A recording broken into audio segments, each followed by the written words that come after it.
Hello students, welcome to my channel study with hello Suman. तो आज का जो वीडियो होने वाला है ये सेकंड वीडियो होने वाला है। इस वीडियो में हम लोग क्या करेंगे, आपका क्वेश्चन नंबर 16 से स्टार्ट करेंगे। ये आपका मैथ का सेट 1 जो है उसका हम लोग ऑब्जेक्टिव क्वेश्चन को कवर कर रहे हैं। ठीक है, यहाँ पे देखिए मैथ का सेट 1 जो है उसका ऑब्जेक्टिव क्वेश्चन को कवर करेंगे। तो हम लोगों ने जो नेक्स्ट वीडियो बनाया था उसमें हम लोग क्या किए थे कि 1 से लेकर 15 नंबर तक का क्वेश्चन को पूरा डिटेल कवर कर लिए हैं। ठीक है, अगर आपने उस वीडियो को नहीं देखा तो उसका लिंक मैंने डिस्क्रिप्शन में डाल दिया है, आप जाकर उस वीडियो को देख सकते हैं। तो स्टूडेंट्स, अगर आप मेरे चैनल पर नए हैं तो प्लीज़ इस चैनल को सब्सक्राइब करना मत भूलिएगा। इस वीडियो के नीचे एक सब्सक्राइब बटन दिया गया है, इस बटन को प्रेस कीजिए और नोटिफिकेशन को ऑल पे प्रेस करिए ताकि इस तरीके का हर वीडियो का नोटिफिकेशन आप तक पहुंचे। तो स्टूडेंट्स, चलिए इस वीडियो को बिना टाइम वेस्ट करते हुए फटाफट से स्टार्ट कर लेते हैं। देखिए क्वेश्चन नंबर 16 को देखिएगा, बहुत अच्छा क्वेश्चन दिया गया है। यहाँ पर देखिए क्वेश्चन आप लोगों को दिख रहा होगा। क्वेश्चन में बोला गया है कि त्रिभुज ABC में AB दिया गया है आपको 6√3 सेंटीमीटर, AC दिया गया है और BC यहाँ पे आपको दिया गया है। ठीक है, तो आपको यहाँ पे बताना है कि कोण B क्या होगा। देखिए ध्यान से देखिएगा इस क्वेश्चन को आप लोग। तो यहाँ पे देखिएगा 16 नंबर को हम लोग अभी सॉल्व कर रहे हैं। ठीक है, 16 नंबर क्वेश्चन को हम लोग सॉल्व कर रहे हैं। तो देखिए 16 नंबर क्वेश्चन में आपको बोला गया है कि सबसे पहले हम लोग एक क्या बना रहे हैं, एक त्रिभुज बना रहे हैं, क्योंकि हम लोग को बोला गया है कि ABC क्या है, ABC एक त्रिभुज है। ठीक है, ABC क्या है, एक त्रिभुज है। और हम लोग को बोला गया है कि ABC, देखिए ABC एक त्रिभुज है और यहाँ पे हम लोग को दिया गया है कि AB जो है 6√3 है, BC दिया गया है 6 सेंटीमीटर। ठीक है, BC कितना दिया गया है, BC हम लोग को 6 सेंटीमीटर दिया गया है और AC कितना दिया गया है, 12 सेंटीमीटर दिया गया है। ठीक है, तो ABC एक त्रिभुज हो गया जिसमें हम लोग को क्या दिया गया है, हर भुजा हम लोगों को दिया गया है। तो अब देखिएगा ABC एक त्रिभुज है और इसमें से हम लोग को जब सारा साइड दिया गया है और हम लोगों को पूछा गया कोण B क्या होगा, तो इसको अगर आप सॉल्व नहीं भी कर रहे तो आप इसको बता पाएंगे कि B जो कोण है इसका आपको B जो भुजा मतलब B जो कोण है इसका कितना डिग्री के कोण बनेगा, आप इसको देख के भी बता सकते हैं कि ये जो है एक समकोण त्रिभुज है। ठीक है, क्योंकि ये कर्ण बराबर, कर्ण अगर आप कीजिएगा यहाँ पे, ठीक है, कर्ण का स्क्वायर बराबर होता है लंब का स्क्वायर प्लस आधार का स्क्वायर। ठीक है, ये लंब हो गया, ये आधार हो गया। अगर ये इसके बराबर आ रहा है तभी हम लोग बोलेंगे ये एक समकोण त्रिभुज है। और समकोण त्रिभुज जो होता है इसका कोण जो होता है वो 90 डिग्री का कोण बनता है। यानी कि B अगर आपसे पूछा जाएगा तो B कितना हो जाएगा, 90 डिग्री। ऐसा आप देख के इसको बता सकते हैं। लेकिन अगर आप मान लीजिए अलग तरीके का कोई त्रिभुज बनाए हैं, ठीक है, तो उस त्रिभुज को भी आप सॉल्व कर पाएंगे। अगर आपका कर्ण जो होगा लंब और आधार का स्क्वायर के बराबर होगा तभी आपको पता चल जाएगा ये त्रिभुज आपका आप गलत बनाए होंगे, आपका जो B होगा वो 90 डिग्री होगा। लेकिन इसको मेथड से कैसे करेंगे वो देखिएगा। तो ये कर्ण हो गया, कर्ण यानी कि आपका AC स्क्वायर। ये तो हम लोगों ने ऐसे क्वेश्चन को ऑब्जेक्टिव के तरीके से, मान लीजिए इसी टाइप के क्वेश्चन अगर सब्जेक्टिव में दे दिया जाए तो क्या कीजिएगा, तो AC स्क्वायर बराबर क्या कीजिएगा, AB square plus BC square. ठीक है, AC स्क्वायर बराबर क्या हो जाएगा, AB square plus BC square. तो अब AC का वैल्यू कितना है, 12 का स्क्वायर बराबर AB कितना दिया गया है, 6√3 का स्क्वायर प्लस BC कितना दिया गया है, 6 का स्क्वायर। ठीक है, यानी कि 12 का स्क्वायर कितना हो गया, 144। यहाँ पे देखिएगा 6√3 का स्क्वायर, इसका मतलब क्या होता है कि 6√3 इंटू 6√3, तो 6 छक 36 हो गया, 36 गुना 3। तो 36 गुना 3 कीजिएगा तो कितना हो जाएगा, 6 थी 18, यानी कि 108 प्लस यहाँ पे 6 का स्क्वायर 36। तो दोनों का आप अगर जोड़िएगा तो आपका देखिएगा 144 जो है 144 के बराबर आ रहा है। तो इसी से आपको पता चल जाएगा, इसी से आपको पता चल जाएगा जब कर्ण जो है लंब का स्क्वायर प्लस आधार के स्क्वायर का बराबर होता है तो इसका जो कोण बनता है वो समकोण त्रिभुज बनेगा। यानी कि B क्या हो जाएगा, 90 डिग्री का कोण बनेगा। ये मेथड से था। ठीक है, समझ में आ रहा है आप लोगों को। चलिए अब देखते हैं हम लोग क्वेश्चन नंबर 17 को। ये था आपका क्वेश्चन नंबर 16। तो इसका आंसर हो गया आपका कितना, इसका आंसर हो जाएगा आपका देखिए 90 डिग्री दिया गया है। कौन सा, सी नंबर दिया गया है इसका 90 डिग्री। ठीक है, अब हम लोग देखेंगे क्वेश्चन नंबर 17 को।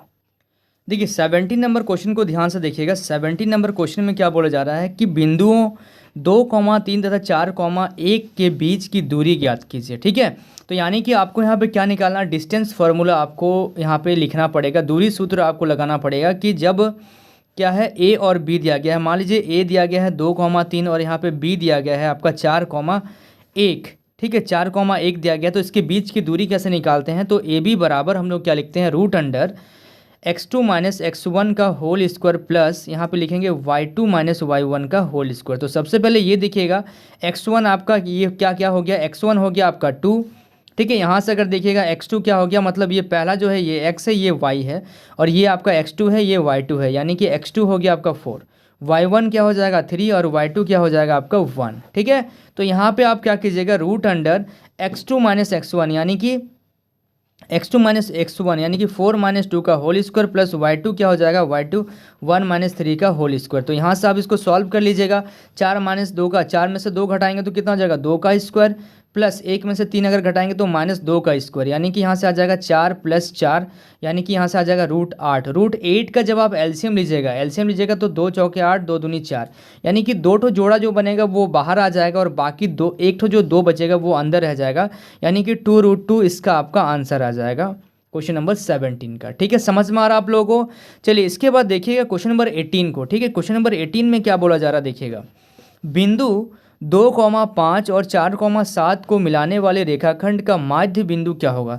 जब 2 पॉइंट दिया जा रहा है और उसके बीच का आपको माध्य बिंदु अगर आपसे पूछा जाएगा, ठीक है, जैसे 2,5 दिया गया है और 4,7 दिया गया है, इसके बीच का मध्य बिंदु आपसे पूछा जाएगा, तो आप क्या कीजिएगा, दोनों को जोड़िएगा। यानी कि इसका फॉर्मूला अगर देखिएगा क्या होता है, x1 प्लस x2 बाई 2 और y1 प्लस y2 बाई 2 होता है। ठीक है, तो x1 क्या है आपका 2 प्लस x2 क्या है, ये x1 हो गया, ये आपका x2 हो गया, तो 2 प्लस 4/2 यानी कि यहाँ से आ गया 6/2, तो ये आ गया आपका 3। ठीक है, और यहाँ से अगर आप देखिएगा y1 प्लस y2 बाई 2 यानी कि y1 क्या है आपका 5 प्लस y2 क्या है आपका 7/2 यानी कि आ जाएगा 12/2 यानी कि आ जाएगा आपका 6। तो इसका आंसर हो जाएगा 3,6। ठीक है, ये था आपका 18 नंबर क्वेश्चन। ठीक है, चलिए so students please note down this question. इसके बाद हम लोग देख लेते हैं क्वेश्चन नंबर 19 को। देखिए क्वेश्चन नंबर 19 को ध्यान से देखिएगा। क्वेश्चन नंबर 19 में बोला जा रहा है, यदि ए दिया गया है, ए बी सी आपको दिया गया है, ए दिया गया है 0,0, बी दिया गया है 5,0, सी दिया गया है 0,6, तो ए बी सी त्रिभुज ए बी सी का क्षेत्रफल क्या होगा। ठीक है, तो ए बी सी का त्रिभुज का क्षेत्रफल, ठीक है, ए बी सी का क्षेत्रफल पूछा गया है। अगर आपसे त्रिभुज का क्षेत्रफल पूछा जाता तो हम लोग अलग फॉर्मूला लगाते, लेकिन यहाँ पे पूछा गया है आपका त्रिभुज एबीसी का क्षेत्रफल जब आपको 3 भुजा दिया गया है। जैसे मान लीजिए यहाँ पे एक त्रिभुज है, ठीक है, एक त्रिभुज है, ये हो गया ए, ये हो गया बी, ये हो गया सी। ए दिया गया है आपको 0,0, बी दिया गया है आपका 5,0 और यहाँ पे सी दिया गया है, सी कितना दिया गया है 0,6। ठीक है, तो आपको बताना है त्रिभुज का क्षेत्रफल। जब 3 भुजा दिया रहता है और उस समय में आपसे पूछा जाता है कि त्रिभुज का क्षेत्रफल बताइए, तो आपका फॉर्मूला क्या लग जाएगा, आपका फॉर्मूला लगेगा त्रिभुज का क्षेत्रफल बराबर, आप यहाँ पे लिखिएगा 1/2 मॉड में यहाँ पे लिखिएगा x1 क्या बोलो y2 minus y3 plus x2 y3 minus y1 plus x3 y1 minus y2। ठीक है, ये मॉड के अंदर में रहेगा ताकि इसका वैल्यू क्या है, नेगेटिव पॉजिटिव कुछ भी आए तो इसको ये बैलेंस कर दे। तो अब देखिए यहाँ से x1 क्या क्या है, x1 हो गया आपका 0, ये हो गया x1, y1 भी क्या हो गया 0, x2 क्या है 5, y2 क्या है 0। यहाँ से देखिएगा x3 क्या है आपका 0 और y3 क्या है आपका 6। ठीक है, देखिएगा ध्यान से, इसको इंपॉर्टेंट क्वेश्चन है। इसके बाद देखिएगा यहाँ पे 1/2, x1 के जगह में आप वैल्यू लिखिए 0, तो 0 को किसी से भी गुना कीजिएगा तो आप 0 ही आएगा, तो इसमें आपको लिखना नहीं है कुछ भी। x2 क्या है 5 हो गया into y3 minus y1, y3 क्या है 6 माइनस y1 क्या है आपका 0। ठीक है, प्लस x3 क्या है 0, तो 0 से किसी भी नंबर को गुना कीजिएगा तो 0 ही आएगा, यानी कि ये भी 0 आ गया, यानी कि 1/2 मॉड के अंदर में यहाँ पे देखिएगा 5 है कितना आ जा रहा 30 आ जा रहा। ठीक है, 5 है कितना आ जा रहा 30। यहाँ पे देखिएगा बी नंबर में हम लोग को दिया गया है क्या, ए दिया गया है 0,0, बी दिया गया है 5,0, सी दिया गया हम लोग को 0,6 दिया गया 0,6। तो यहाँ से x1 हो गया, x2 हो गया, x3 हो गया, ये हो गया y1 y2 y3। ठीक है, तो अब देखिएगा यहाँ से जब हम लोग y2 माइनस y3 कर रहे हैं, y2 माइनस y3, ये 0 आ गया हम लोग का। ठीक है, यहाँ पे x2 में क्या दे दिए 5 दे दिए हैं, y3 क्या हो गया, y3 में हो गया हम लोग का 6 माइनस y1 0 हो गया, तो ये आ जा रहा 30। यहाँ पे एक चीज़ देखिएगा, यहाँ पे कहीं ना कहीं तो कुछ गलती आ रहा है क्या इसमें। ठीक है चलिए, हाँ ठीक है चलिए ठीक है, ये दूसरा क्वेश्चन था यहाँ पे, ठीक है। तो यहाँ पे आ गया मॉड आपका आ गया 30 आ गया यहाँ पे, यानी कि यहाँ से आ गया 1/2 इंटू 30। तो यहाँ से 2 का टेबल में जब कैंसिल कीजिएगा तो 15, यानी कि आपको ऑप्शन देखिए 15 वर्ग मात्रक यहाँ पे दिया गया है, यानी कि ऑप्शन आपका कितना हो गया, बी नंबर ऑप्शन आपका यहाँ पे सही हो गया। ठीक है, समझ में आ रहा है। तो ये इंपॉर्टेंट क्वेश्चन है, देखिएगा ध्यान से। अगर आप इसको x1 x2 y1 y2 y3 इस तरीके से अगर आप लिख दे रहे हैं इसको अलग से, तो आपका गलती होने का चांस यहाँ पे खत्म हो जाता है। ठीक है, और फिर यहाँ से आप आराम से इसको क्या कर सकते हैं, सेट कर सकते हैं। ये रहा आपका त्रिभुज का क्षेत्रफल का फॉर्मूला। ठीक है, चलिए अभी हम लोग देखते हैं क्वेश्चन नंबर 20। देखिए क्वेश्चन नंबर 20 को ध्यान से देखिएगा, इंपॉर्टेंट क्वेश्चन है, ट्रिग्नोमेट्री के क्वेश्चन है। त्रिकोणमिति से इस टाइप के क्वेश्चन आपको आता है, और ट्रिग्नोमेट्री में अगर आप देखिएगा तो आपका सब्जेक्टिव में भी बहुत सारा क्वेश्चन मिलेगा आपको 3 नंबर 4 नंबर का क्वेश्चन मिलेगा। ये तो अब फिलहाल 1 नंबर का क्वेश्चन है और बहुत सिंपल सा क्वेश्चन है, आप देख के इसका आंसर बता पाएंगे। यहाँ पे जैसे यदि साइन ए दिया गया है कितना 3/5, तो आपसे पूछा गया है tan a का मान क्या होगा। देखिए क्वेश्चन को ध्यान से देखिएगा, यहाँ पे 20 नंबर क्वेश्चन है ये। ठीक है, एक भी क्वेश्चन हम लोग छोड़ेंगे नहीं यहाँ से। ठीक है, सब सीरियल में हम लोग कवर करें। ठीक है, तो साइन ए बराबर आपको दिया गया है 3/5, तो आपसे पूछा क्या गया है, पूछा गया है tan a क्या होगा।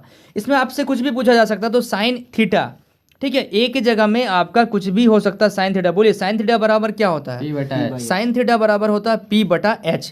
तो अब आपको ये तो पता चल गया कि p आपके पास 3 दिया गया है और h आपके पास कितना दिया गया, 5 दिया गया है। लेकिन आपको निकालना क्या है, आपको निकालना है tan a यानी कि tan थीटा। तो tan थीटा बराबर हो जाता है आपका p/b। ठीक है, तो tan थीटा बराबर क्या हो जाता है, p/b, यानी कि आपको निकालना पड़ेगा सबसे पहले b। तो यहाँ से पाइथागोरस प्रमेय लगाएंगे तो h² बराबर क्या हो जाएगा, p² + b²। इतना आप लोगों को नहीं करना, आप डायरेक्ट लिखिएगा h बराबर √p² + b²। ये भी आपको नहीं करना, आपको इतना करना है कि आपको यहाँ पे डायरेक्ट आप क्या कीजिएगा, डायरेक्टली आप यहाँ पे ऐसा कीजिएगा। ये सब चीज़ आप लोगों को नहीं करना, ये तो मेथड हो गया।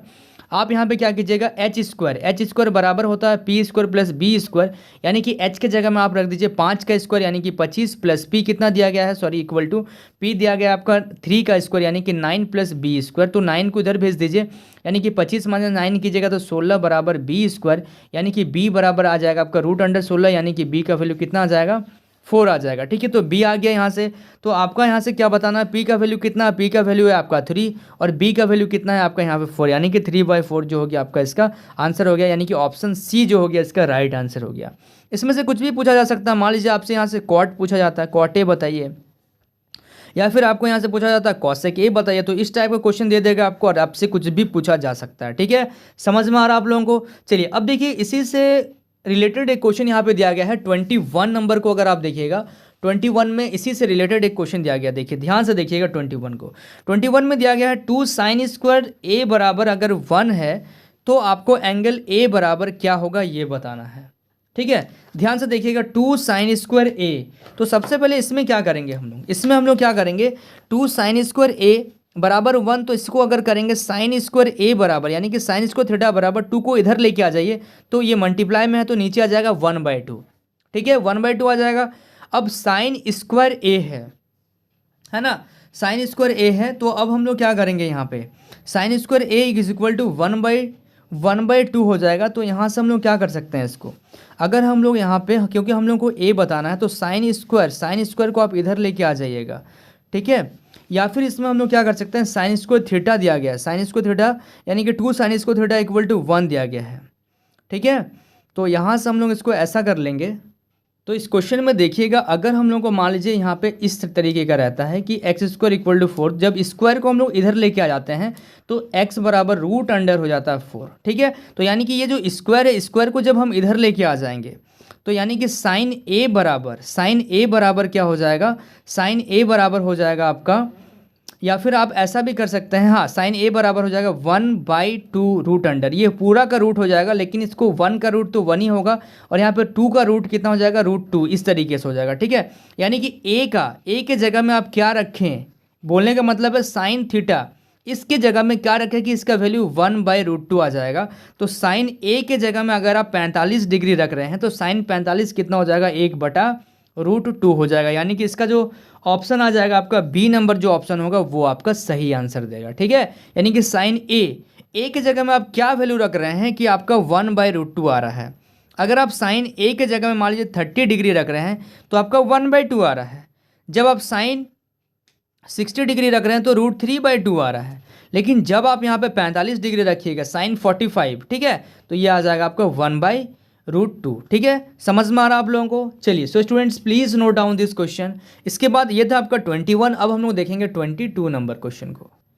देखिए क्वेश्चन नंबर 23 को देखिएगा, 22 को करेंगे। 21 तक हम लोग कर लिए हैं, 22 को देखिएगा। यहाँ पे cos 48 degree minus sin 42 degree का मान क्या होगा। कभी भी इस टाइप का क्वेश्चन देता है तो इसको कैसे करेंगे देखिएगा ध्यान से आप लोग, ठीक है।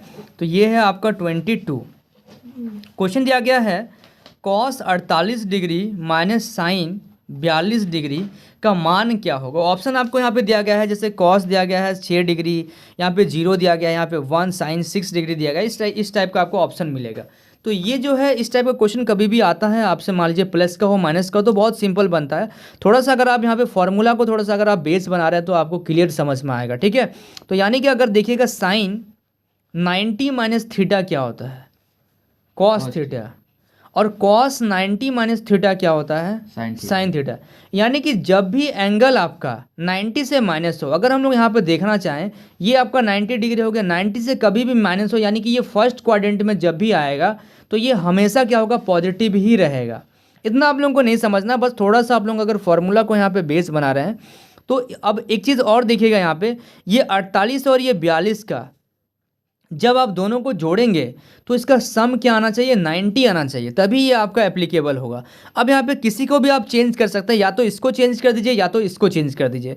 तो चेंज कैसे करेंगे ध्यान से देखिएगा, ठीक है। तो कॉस, ठीक है, यहाँ पे कॉस है, कॉस को 48 की जगह में 48 रहने दीजिए। अब साइन 42 है तो इसको आप क्या लिखिएगा, साइन 90 माइनस 90 में से जब आप 48 को घटा दीजिएगा तभी तो यहाँ पे 42 आएगा। देखिए ना, 90 में से 48 घटाइए तो कितना आ रहा है, 42 आ रहा है, ठीक है। तो यहाँ पे हम लोग कुछ भी नहीं किए हैं, यहाँ पे साइन की जगह में साइन है, cos 48 को हम लोग ऐसे रख दिए हैं, और यहाँ पे हम क्या करें, 42 को क्या कर रहे हैं कि 90 में से अगर 48 घटा देंगे तो मेरा क्या आ जाएगा, 42 आ जाएगा। बस कुछ चेंज हम लोग नहीं किया अभी तक। अब cos 48 इसी जैसा है वैसे रहेगा। अब देखिए यहाँ पे फॉर्मूला आ रहा है, साइन 90 माइनस थीटा क्या होता है। तो साइन 90 माइनस थीटा क्या होता है, cos थीटा, थीटा मतलब आपका 48 डिग्री। तो ये भी cos 48, ये भी cos 48, दोनों को घटा दीजिएगा तो आंसर क्या आ जाएगा, 0 आ जाएगा। इसी जगह में अगर ऐसा होता कि sine 48 plus cos 48 plus sine 42 degree, तो इस केस में जब देख रहे हैं कि आप दोनों का सम 90 हो रहा है, ठीक है, तो दोनों का सम जब 90 हो रहा है, यहाँ पे प्लस का साइन है, तो दोनों जब आपस में जुड़ेगा तो क्या आ जाएगा, दोनों आपस में जुड़ेगा तो 2 cos 48 आ सकता है इसका आंसर, या फिर 2 sin 48 आ सकता है। जब आपस में ये जुड़ जाएगा तो या तो cos में उसको लेके आएंगे या तो साइन में। आप चाहें तो इसको साइन में भी लेके आ सकते हैं, आप चाहें तो इसको cos में भी चेंज कर सकते हैं, ठीक है। तो ये था आपका 22 नंबर क्वेश्चन। अब जो 23 नंबर क्वेश्चन आ रहा है, ये आ रहा है आपका 9.1 से रिलेटेड, ठीक है। 9.1 का क्वेश्चन यहाँ पे आ रहा है, क्वेश्चन को ध्यान से समझिएगा। देखिए 9.1 में आता है क्वेश्चन इस टाइप का, यहाँ पे ऑब्जेक्टिव में दे दिया गया है कि भूमि के एक बिंदु से जो मीनार के पद बिंदु से, ठीक है, 30 मीटर की दूरी पर है, तो मीनार के शिखर का उन्नयन कोण 30 डिग्री है, तो मीनार की ऊंचाई क्या होगा। यानी कि आपको बोला गया भूमि से एक बिंदु से, भूमि के एक बिंदु से, यानी कि अगर डायग्राम इसका देखिएगा तो भूमि का एक बिंदु, ये भूमि हो गया, ठीक है, इसका एक बिंदु से, यानी कि ये भूमि हो गया और ये हम लोग का क्या हो गया, मीनार हो गया, ठीक है। भूमि का एक बिंदु से 30 मीटर की दूरी पर, ये भूमि हो गया, ये एक बिंदु हो गया, यहाँ से यहाँ तक का दूरी कितना बताया जा रहा है, 30 मीटर बताया जा रहा है। और मीनार के शिखर का उन्नयन कोण, यानी कि नीचे से हम लोग देख रहे हैं ऊपर की ओर, उन्नयन कोण, ठीक है। अवनयन अगर बोलता तो ऊपर से देखते हैं, ठीक है। उन्नयन कोण यानी कि नीचे से ऊपर तक देख रहे, तो यहाँ पे 30 डिग्री का कोण क्या हो रहा है, बनाया जा रहा है, ठीक है। तो मीनार की ऊंचाई, यानी कि हम लोग को क्या फाइंड करना है, ये h फाइंड करना है, ठीक है। हम लोग को क्या पता करना है, हम लोग को h पता करना। तो कैसे सॉल्व करेंगे इस क्वेश्चन को ध्यान से देखिएगा। तो यहाँ पे जब हम लोग क्या कर रहे हैं, यहाँ पे एक मीनार है, यानी कि इसका जो कोण बनेगा वो कितना डिग्री का बनेगा, 90 डिग्री का कोण हम लोग का यहाँ पे बन रहा है, ठीक है। तो यहाँ पे हम लोग मान लेते हैं a, ये हो गया b और ये हो गया c, ABC नाम दे दिए इस त्रिभुज का, ठीक है। एक्चुअली में ये त्रिभुज बन गया है। तो सबसे पहले हम लोग यहाँ पे क्या कर रहे हैं, सबसे पहले हम लोग ये मान लेंगे ए बी का जो ऊंचाई दिया गया, ये तो देखिए बी सी दिया गया हम लोगों को 30 सेंटीमीटर, यहाँ पे ए बी दिया गया है एच, यानी कि एच मीटर, इसको हम लोग मान लेते हैं। तो यहाँ पे देखिएगा ये किस टाइप का त्रिभुज बन रहा है, ये समकोण त्रिभुज बन रहा है, ठीक है। तो यहाँ पे हम लोग लिखेंगे, यहाँ पे हम लोग क्या लिखेंगे कि समकोण त्रिभुज एक्चुअली में ये ऑब्जेक्टिव क्वेश्चन है, लेकिन आप लोगों को समझना पड़ेगा पूरा डिटेल। तो समकोण त्रिभुज ABC में, ठीक है, जहाँ B क्या है, 90 डिग्री का कोण बना रहा है, ठीक है। और ये है हम लोग को यहाँ पे देखिए, हम लोग यहाँ पे क्या निकालना है, H निकालना है, यानी कि हम लोगों को यहाँ पे इसका हाइट बताना कि ऊंचाई कितना होगा। तो यहाँ पे आप क्या लगाएंगे, यहाँ पे बेस्ट होगा आपका टेन थीटा। अगर आप लगाएंगे तो टेन थीटा, यानी कि टेन थीटा बराबर क्या हो जाता है, P बटा B। तो P क्या है आपका, यहाँ पे P हो गया आपका AB, ठीक है, और B क्या हो गया, बेस हो गया आपका कितना, बेस हो गया आपका BC या CA, कुछ भी लिखिए, ठीक है। तो टेन थीटा, यानी कि थीटा हम लोग क्या मान लेंगे, यहाँ पे थीटा हम लोग ले लेंगे 30 डिग्री बराबर AB। तो हम लोग को निकालना है, यानी कि AB क्या दिया गया है, H मीटर दिया गया है, बटा BC कितना दिया गया है, BC हम लोग को 30 मीटर दिया गया है। अब क्या करेंगे हम लोग इसमें, अब इसमें हम लोग कर लेते हैं आपका टेन 30 डिग्री कितना होता है, 1030, बोलिए 1030 कितना होता है, 1/√3। 1/√3। तो यहाँ पे सॉल्व कीजिए, 1/√3 इक्वल टू H बटा 30। अब क्या कीजिएगा, 30 को इधर भेज दीजिए, यानी कि यहाँ पे देखिएगा H इक्वल टू क्या आ जाएगा, 30/√3। ये आपका आंसर आ गया, लेकिन ये ऑप्शन में आपका नहीं मिल रहा कहीं पे भी। ऑप्शन को अगर आप देखिएगा तो ऑप्शन में नहीं है ऐसा। तो क्या कीजिएगा, इसको रैशनलाइज कर दीजिएगा, यानी कि नीचे √3 है तो यहाँ पे भी √3, यहाँ पे भी √3, ठीक है। तो अगर इसको सॉल्व कीजिएगा तो 30 गुना √3 और √3 कितना हो जाएगा, 3। इसको कैंसिल कर दीजिएगा, ये 10 बार में हो जाएगा कैंसिल, यानी कि 10√3 देखिए आपको ऑप्शन में मिल जाएगा। और ऑप्शन आपका हो जाएगा इसमें से कौन सा ऑप्शन सही हो जाएगा, देखिए 10√3 का यहाँ पे देखिए C नंबर जो आपका ऑप्शन है, देखिए C नंबर ऑप्शन देखिए 10√3 मीटर में आपका आंसर आ जा रहा है, यानी कि C नंबर जो है आपका राइट आंसर है, ठीक है। समझ में आ गया क्वेश्चन आप लोगों को, ध्यान से देखिएगा इस क्वेश्चन को एक बार नोट कर लीजिएगा, ठीक है। चलिए इसके बाद देखिएगा आपका 24 नंबर क्वेश्चन। 24 नंबर क्वेश्चन में कुछ भी नहीं है, इसमें बताया जा रहा है कि एक वृत्त की कितनी स्पर्श रेखाएं हो सकती है। मान लीजिए ये क्या है, वृत्त है, इसमें से कितनी स्पर्श रेखाएं हो सकती है। स्पर्श रेखा कहाँ से गुजर, कौन सा रेखा को स्पर्श रेखा बोलेंगे, बोलो। स्पर्श रेखा वृत्त के नीचे से जाएगी। कहाँ से, कैसे बनाएंगे उसको, कैसे बनाएंगे, नीचे से ऐसे, ये नहीं सर, तो वृत्त के सर ऐसे पार करेंगे। हाँ, वृत्त कैसे, वृत्त को टच करता हुआ, ये स्पर्श रेखा हो गया। यहाँ से भी कर सकते हैं, ये से यहाँ से भी कर सकते हैं। तो यहाँ पे क्या हो जाएगा, इसका ऑप्शन हो जाएगा अनंत। ये देखिए बहुत सारा हम लोग इसको, जहाँ से ये वृत्त जा रहा है, ये वृत्त बन रहा है, इसका वृत्त को टच करता हो जाएगा। तो बहुत सारा लाइन रेखा आप इस तरीके से बना सकते हैं। तो इसको ऑप्शन हो जाएगा आपका C नंबर जो है वो हो जाएगा आपका सही, यानी कि अनंत जो हो जाएगा वो इसका राइट आंसर होगा, ठीक है। चलिए अब हम लोग देखते हैं 10.2 का एक क्वेश्चन आ रहा है यहाँ पे। सेकंड नंबर क्वेश्चन को अगर आप देखिएगा 10.2 निकालिएगा, बुक में आपको मिल जाएगा। सेकंड नंबर क्वेश्चन में एक ऑब्जेक्टिव क्वेश्चन दिया गया है और इसमें भी आया है 25 नंबर पे आया गया है, ठीक है। इसको अभी हम लोग सॉल्व कर लेते हैं, ठीक है। ध्यान से देखिएगा इस क्वेश्चन को, देखिए 25 नंबर क्वेश्चन को ध्यान से देखिएगा। आकृति में यदि TP TQ केंद्र Q वाले, ठीक है, O वाले किसी वृत्त पर दो स्पर्श रेखाएं इस प्रकार है कि आपका त्रिभुज POQ जो है 110 डिग्री है, तो आपको त्रिभुज कोण PTQ बराबर क्या होगा। देखिए इसमें से कुछ समझ में नहीं आगा होगा आप लोगों को। अब देखिए इसका डायग्राम बना रहे तो आप लोगों को क्लियर समझ में आएगा। देखिए 25 में एक वृत्त है, वृत्त में आपको यहाँ पे ये केंद्र हो गया O, ठीक है, ये O हो गया, यहाँ पे है P, ये हो गया आपका Q। अब यहाँ से क्या हो रहा है, स्पर्श रेखा जो है वो मिल रहा है आपका कहाँ पे, ये स्पर्श रेखा मिल रहा है आपको T में। तो अब हम लोग को यहाँ पे बोला गया है कि TP और TQ जो है केंद्र O से TP और TQ जो है O वाले वृत्त, O वाले किसी वृत्त पर दो स्पर्श रेखाएं, यानी कि वृत्त को क्या हो रहा है, अभी हम लोग 24 नंबर में देखें कि वृत्त को इस तरीके से टच करता हुआ अगर जाएगा तो इसको स्पर्श रेखा बोला जाता है। दो स्पर्श रेखा जो है वो आपका कहाँ पे मीट कर रहा है, कहाँ पे मिल रहा है, T पे मिल रहा है, ठीक है। तो दो स्पर्श रेखा हो गया। अब हम लोग को यहाँ पे दिया गया है कोण POQ दिया गया है 110 डिग्री, ठीक है। POQ क्या दिया गया है, 110 डिग्री दिया गया है। तो हम लोगों को बताना है कि ये वाला कोण क्या होगा, तो यानी कि आपको बताना है PTQ क्या होगा, ये बताना। तो सबसे पहले एक चीज़ देखिएगा, प्रमेय 6.1 या 2 में आपको मिलेगा ये क्वेश्चन, 6.2 में, हाँ। तो यहाँ पे हम लोग क्या कर रहे हैं, 10.2 में आपको मिलेगा। प्रमेय 10.1 में आपको ये मिलेगा, क्योंकि ये तो वृत्त का क्वेश्चन है ना। तो प्रमेय 10.1 में आपको ये मिलेगा कि अगर एक वृत्त है, ठीक है, जैसे ये वृत्त हो गया, यहाँ से अगर स्पर्श रेखा पार होगा, ठीक है, जैसे यहाँ पे स्पर्श रेखा पार हो रहा है, तो ये जो कोण बनेगा, आपको ये बताना है, ये जो कोण बनेगा वो 90 डिग्री का कोण होता है। तो ये 90, और आपको यहाँ पे क्या दिख रहा है, ये एक क्या है, चतुर्भुज है, 4 भुजा आपको दिख रहा है, तो ये कोण आपका हो गया 90 डिग्री। यहाँ पे भी आपका 90 बनेगा, क्योंकि इस तरीके से आ रहा है यहाँ पे, तो ये 90 डिग्री बन रहा है। यहाँ से जब ये जाएगा तब ये भी 90 डिग्री कोण बनाएगा। तो ये मेरा 110 दिया गया है, ये 90, तो ये आप आराम से निकाल सकते हैं, ठीक है।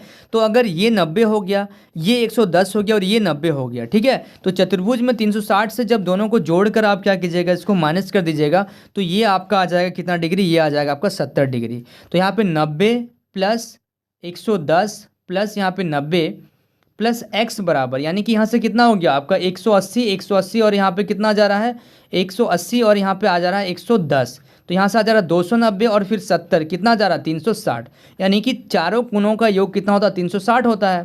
तो आप इसको जोड़ लीजिएगा तो कितना जाएगा 290 प्लस x बराबर 360 माइनस कर दीजिएगा x बराबर 360, और ये 290 को उधर लेके चल जाइएगा तो प्लस का 290 है, तो ये इधर आ जाएगा तो माइनस में हो जाएगा, यानी कि x बराबर कितना हो जाएगा 70 डिग्री। तो ये आ जाता है आपका 70 डिग्री। इसका ऑप्शन अगर हम देखेंगे तो ऑप्शन इसका हो जाएगा बी कितना डिग्री का कोण बन जा रहा है आपका 70 डिग्री का कोण बन रहा है, ठीक है। समझ में आ गया आप लोगों को, थोड़ा सा बेसिक में भी बता दिया, ये प्रमेय 10.1 का क्वेश्चन था, ठीक है। चलिए अब देखिएगा इसमें 26 में देखिएगा, यहाँ पे अक्सर बच्चों को डाउट है इस क्वेश्चन में कि यदि एक वृत्त का परिमाप और क्षेत्रफल जो है संख्यात्मक रूप से बराबर है, यानी कि वृत्त का परिमाप और वृत्त का क्षेत्रफल दोनों अगर बराबर हो तो उस वृत्त की त्रिज्या क्या होगी। देखिएगा बहुत अच्छा क्वेश्चन दिया गया, ठीक है, नया क्वेश्चन है, कुछ नहीं इस क्वेश्चन में। अगर आपको याद है, ठीक है, अगर आपको याद है कि वृत्त का परिमाप क्या होता है, बोलिए वृत्त का परिमाप क्या होता है और वृत्त का क्षेत्रफल क्या होता है। वृत्त का परिमाप, देखिए वृत्त का परिमाप क्या होता है, वृत्त का परिमाप होता है आपका क्या, पाई आर स्क्वायर कि 2 पाई आर स्क्वायर, बोलिए क्या होता है पाई आर स्क्वायर। वृत्त का परिमाप, वृत्त का परिमाप 2 पाई आर, और वृत्त का क्षेत्रफल क्या होता है, वृत्त का क्षेत्रफल होता है आपका पाई आर स्क्वायर। अब ये दोनों वृत्त का क्षेत्रफल, अक्सर इसमें थोड़ा सा डाउट हो जाता है, ठीक है, तो फॉर्मूला का थोड़ा सा बेसिक कॉन्सेप्ट को क्लियर कीजिएगा, ठीक है, जब क्वेश्चन कर रहे हैं तो फॉर्मूला को भी एक बार रिकॉल कीजिएगा, ठीक है। और इसका अगर आप अलग कॉपी बनाए तो फॉर्मूला का उसको डेली देखते हुए चलिएगा। तो वृत्त का परिमाप हो गया 2 पाई आर और वृत्त का क्षेत्रफल पाई आर स्क्वायर। अब ये दोनों अगर आपस में बराबर होगा, यानी कि 2 पाई आर बराबर पाई आर स्क्वायर, तो यहाँ से पाई कैंसिल हो जा रहा है और यहाँ पे एक आर से एक आर कैंसिल हो जा रहा है, यानी कि आर इक्वल टू क्या आ जा रहा है 2 आ जा रहा है। वही आपको ऑप्शन में दिया गया है कि आपका क्या होगा, अगर दोनों चीज़ वृत्त का परिमाप और वृत्त का क्षेत्रफल बराबर होता है तो वृत्त की त्रिज्या क्या होगी, यानी कि आर क्या होगा, 2 मात्रक यहाँ पे दिया गया है, यानी कि ऑप्शन ए जो है इसका राइट आंसर है, ठीक है। बच्चे लोगों को अक्सर डाउट हो रहा था कि इस क्वेश्चन को कैसे सॉल्व किया जाए।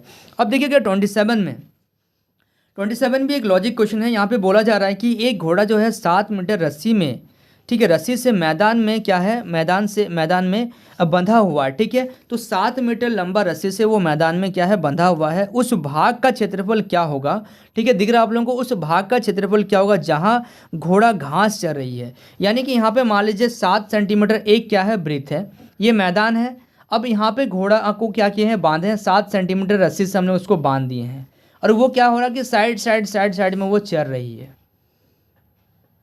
ठीक है, वो क्या हो रही है, चल रही है पूरा मैदान में। तो हम लोग को बताना क्या है, तो हम लोग को बताना है यहाँ पे, तो ये क्या हो गया, अगर ये तो एक वृत्त बन गया, तो हम लोग को बताना है कि जहाँ घोड़ा घास मतलब घोड़े 7 सेंटीमीटर लंबी रस्सी से उसको मैदान में बांधा गया है, तो उस भाग का क्षेत्रफल ज्ञात करना है। तो ये हो गया आपका 7 सेंटीमीटर। ये क्वेश्चन नंबर कितना 27 का हम लोग कर रहे हैं, ठीक है, ये डायग्राम 27 का है, ध्यान से देखिएगा। तो यहाँ पे त्रिज्या आपको दिया गया है 7 सेंटीमीटर। अब हम लोग को क्या करना है, वृत्त का क्षेत्रफल निकालना है, ठीक है, हम लोग को बोला गया उस भाग का क्षेत्रफल। तो देखिए वृत्त का क्षेत्रफल अभी हम लोग लिखें कि वृत्त का क्षेत्रफल होता है कितना, पाई आर स्क्वायर। तो पाई का वैल्यू आपसे कुछ भी अगर नहीं दिया गया है तो पाई का वैल्यू लीजिएगा 22/7 इंटू आर कितना दिया गया है, आर हम लोग को दिया गया है 7, ठीक है, आर त्रिज्या कितना है 7, तो 7 का स्क्वायर हो गया। तो यहाँ से इसको सॉल्व कीजिएगा तो 22/7 गुना 7 गुना 7, तो 7 से 7 कैंसिल हो गया। तो यहाँ से अगर आप इसको मल्टीप्लाई कीजिएगा एक्चुअली में यहाँ पे क्या आ रहा है, 7 से अगर मल्टीप्लाई करेंगे तो आपका आ जा रहा है 7 से 7 कैंसिल हो गया। हाँ ठीक है, तो मल्टीप्लाई कीजिएगा तो 7 दूनी 14 के 4 हासिल लेके यहाँ पे 7 दूनी 14 और 15 यानी कि 154 मीटर स्क्वायर। ठीक है, ये मीटर में भी है तो मीटर स्क्वायर हो जाएगा। ठीक है, तो आपको ऑप्शन जो है कितना है, ऑप्शन नंबर आपका ए सही है और ये था आपका क्वेश्चन नंबर 27। ठीक है, तो चलिए अभी देखिएगा 28 नंबर क्वेश्चन, थोड़ा सा अच्छा लॉजिक क्वेश्चन है। ठीक है, नया क्वेश्चन है, हो सकता है कि इस टाइप के क्वेश्चन आप बुक में नहीं किए होंगे। ठीक है, तो चलिए क्वेश्चन को समझिएगा 28 नंबर को। सबसे बड़े बांस की लंबाई बताइए। ठीक है, एक बांस है उसका लंबाई आपको क्या करना है, बताना है। ठीक है, जो 12 मीटर लंबे, 9 मीटर चौड़े तथा 8 मीटर ऊंचे कमरे में रखी जा सकती है। यानी कि एक ऐसे बांस बताना है, एक ऐसा बांस आपको दिया गया है।